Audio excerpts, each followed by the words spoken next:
Elezioni Favaresi 2011. Cambierà?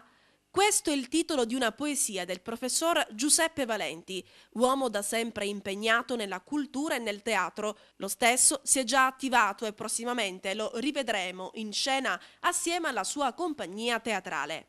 Intanto, grazie alla voce di Giusy Moscato, vogliamo condividere con voi le sue riflessioni. Una città da Dio dimenticata a stento fa sentire i suoi lamenti, ridotta al lumicino, disastrata, or chiede aiuto tra mille tormenti. Afflitti e generosi gli abitanti rispondono alle grida di dolore e i meglio cavalieri, i più prestanti, schierano in campo gonfi di furore. Sono i campioni di tante famiglie, bramosi di servire e di salvare, coi lor destrieri già sciolte le briglie, galoppano impazienti d'arrivare. Imbracciano le armi degli eroi, disposti al sacrificio più estremo. Ciascuno sospinto da progetti suoi, or va gridando: «Dai, ce la faremo!»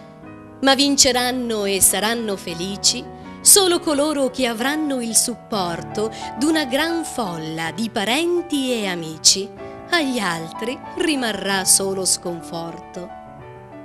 Virtù e valori non contano niente, né impegno, fede, voglia di cambiare. Solo uno scherzo il bene della gente, sciocchezze da campagna elettorale. Comanderà questa allegra brigata sicuramente un grand'uomo d'ingegno, come quelli di ogni epoca passata che del paese han fatto il loro regno. I disfattisti dicono pensosi che al peggio non c'è fine in questo mondo, ma gli imbecilli sono speranzosi che tutto cambierà da cima